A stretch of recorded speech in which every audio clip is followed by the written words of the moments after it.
क्या CRE एक बहुत बड़ा स्कैम है? क्या CRE 2025 में जिन जिन स्टूडेंट्स ने फॉर्म फिल किए थे, जो एग्जाम अटेम्प्ट करने वाले थे, उनके साथ स्कैम हुआ है या फिर ये कोई बहुत बड़ा मजाक हुआ है स्टूडेंट्स के साथ? आज 26 फरवरी को मॉर्निंग शिफ्ट में जो नर्सिंग सेगमेंट का एग्जाम हुआ है, उसके जब हमने स्टूडेंट से रिव्यू लिए तो हम क्या, स्टूडेंट्स, सब फैकल्टी, सब के सब हक्के बक्के रह गई।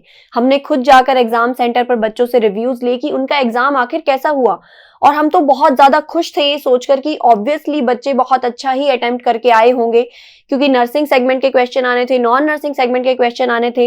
अब नर्सिंग के सब्जेक्ट्स को तो ऑब्वियसली बच्चे बहुत अच्छे से प्रिपेयर करके जाते हैं, लेकिन जब उन्होंने रिव्यूज दिए तो we were shocked. They were saying कि एक ही टॉपिक से उठाकर 60 क्वेश्चन CRE ने दे दिए।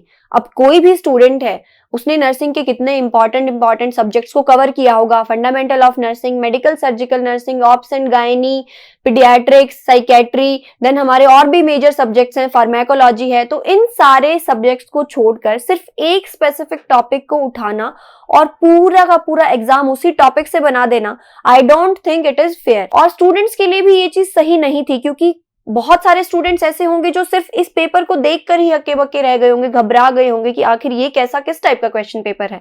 हाँ, नॉन नर्सिंग बहुत ज्यादा इजी था, लेकिन क्या सिर्फ नॉन नर्सिंग के 20 क्वेश्चंस के बल पर हम इस पेपर को क्या क्वालिफाई कर सकते हैं? नहीं कर सकते हैं, क्योंकि CRE ने शुरुआत में ही क्वालिफाइंग क्राइटेरिया ऑलरेडी डिसाइड कर दिया था। UR और EWS कैटेगरी के लिए क्वालिफाइंग क्राइटेरिया था 40%, उसके अलावा OBC के लिए 35% एंड बाकी कैटेगरीज SC, ST, PWBD सबके लिए क्राइटेरिया था 30%। अब अगर कोई स्टूडेंट सारे नॉन नर्सिंग के क्वेश्चन भी सही करके आ गया, उसके अलावा 80 क्वेश्चन बचे हमारे पास नर्सिंग पार्ट के, जिसमें से ऑलमोस्ट क्वेश्चन सारे एक ही टॉपिक से उठकर आए हैं, उसमें से भी कितने क्वेश्चन स्टूडेंट ने सही कर लिए होंगे? अगर हो सकता है बहुत रेयर कोई ऐसा स्टूडेंट होगा जो सिर्फ एक टॉपिक को इतना ज्यादा डिटेल में पढ़ के गया होगा, क्योंकि ये तो कोई भी एक्सपेक्ट नहीं कर सकता था कि पेपर इस टाइप का भी सेट करा जा सकता है। तो किसी भी स्टूडेंट ने तो इतना डीप में पढ़ा नहीं होगा। तो अगर 50% भी उसके सही हो गए, 60% भी सही हो गए, तो कितने स्टूडेंट्स ही सिर्फ क्वालिफाइंग मार्क्स को ही टच कर पाएंगे? तो ऐसा लग रहा है ना कि ये एक स्कैम भी हो सकता है। चलो एक सिंपल एग्जांपल ले लेते हैं। सबसे पहली कैटेगरी से UR कैटेगरी का कोई स्टूडेंट है, उसको 40% चाहिए क्वालिफाई करने के लिए। अब उसने सोचो उसको मार्क्स कितने लाने, 400 मार्क्स का पेपर था, उसका 40% निकालो, 160 मार्क्स उसको लाने ही लाने पड़ेंगे। अब यहाँ पर नेगेटिव मार्किंग भी है 1/4, और हमने स्टूडेंट से खुद रिव्यू लिए हैं। स्टूडेंट्स 90 क्वेश्चंस अटेम्प्ट करके आए हैं, 80 क्वेश्चंस अटेम्प्ट करके आए हैं। उसमें से अगर नॉन नर्सिंग पूरे 20 भी अगर मानो मैंने सही हो गई, जो कि बहुत रेयर सिचुएशन है, क्योंकि नॉन नर्सिंग में भी मैथ्स था, जनरल नॉलेज थी, हो सकता है बहुत इजी था, लेकिन उसमें भी स्टूडेंट गलती कर सकता है। तो 20 के 20 तो वो भी सही नहीं हुए, वहां से नेगेटिव मार्किंग आ सकती है। फिर उसके अलावा सारे 80 क्वेश्चंस उठा के सिर्फ 3 ही टॉपिक से दिए हैं, जिसमें से अराउंड 60 क्वेश्चन सिर्फ HIV से ही आए हैं। उसके अलावा कुछ क्वेश्चन ट्यूबरकुलोसिस के थे, कुछ क्वेश्चन आई थिंक 2 या 3 क्वेश्चन सिर्फ हेपेटाइटिस के हैं। उसके अलावा सारे क्वेश्चंस एड्स और HIV से रिलेटेड थे।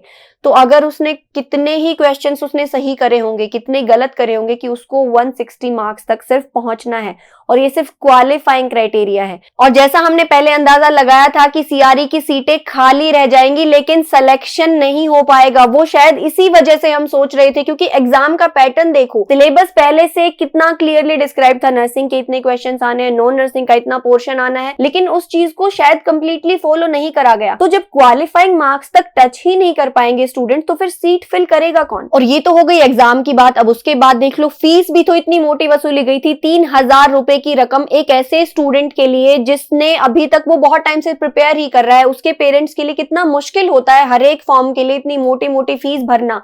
और उसके अलावा एग्जाम सेंटर्स जो कि बिल्कुल भी किसी के लिए कन्वीनियंट नहीं थे। हमने आज ही स्टूडेंट से पूछा, कितने स्टूडेंट्स कोई 300 किलोमीटर दूर से एग्जाम देने के लिए आया है, 600 किलोमीटर दूर से एग्जाम देने के लिए आया है, मतलब एक स्टेट में स्टूडेंट रिजाइड कर रहा है, उसको दूसरे स्टेट के अंदर सेंटर दिया गया है। इतने इतने दूर जाने के लिए ऐसे ही थोड़ी ना स्टूडेंट्स पहुंच पाते हैं। ये ना ही सिर्फ उस बच्चे के लिए इनकन्वीनियंट है, बल्कि उसके साथ उसके पेरेंट्स भी वहां पर एग्जाम दिलवाने आए हैं, उनके लिए भी कितनी परेशानी की बात है कि एग्जाम अटेम्प्ट करने के बाद उनको ये पता चले कि ये तो फेयर ही नहीं था एग्जाम। और जिन भी स्टूडेंट्स ने CRE का एग्जाम अटेम्प्ट किया था और आज इस चीज को फील किया है कि हाँ ये मेरे साथ फेयर नहीं हुआ, हम उन सारे स्टूडेंट्स के साथ हैं, और हम खुद भी इस चीज को फेयर नहीं मानते हैं कि एक प्री सेट क्राइटेरिया था, एक प्री सेट सिलेबस था, उसको पूरे को फेयरली कवर नहीं किया गया, जिस टाइप से उसको प्रॉपरली डिवाइड करके स्टूडेंट से उसको अटेम्प्ट कराना चाहिए था। तब हमें लगता कि हाँ ये क्या था, एक फेयर फाइट थी।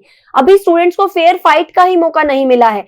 और जिन बच्चों ने सीआरई का एग्जाम आज सुबह अटेम्प्ट किया है, आप इस बारे में क्या सोचते हो, आपके मन में क्या चीज है, आप मुझे जरूर कमेंट में बताना और हम आपके साथ हैं।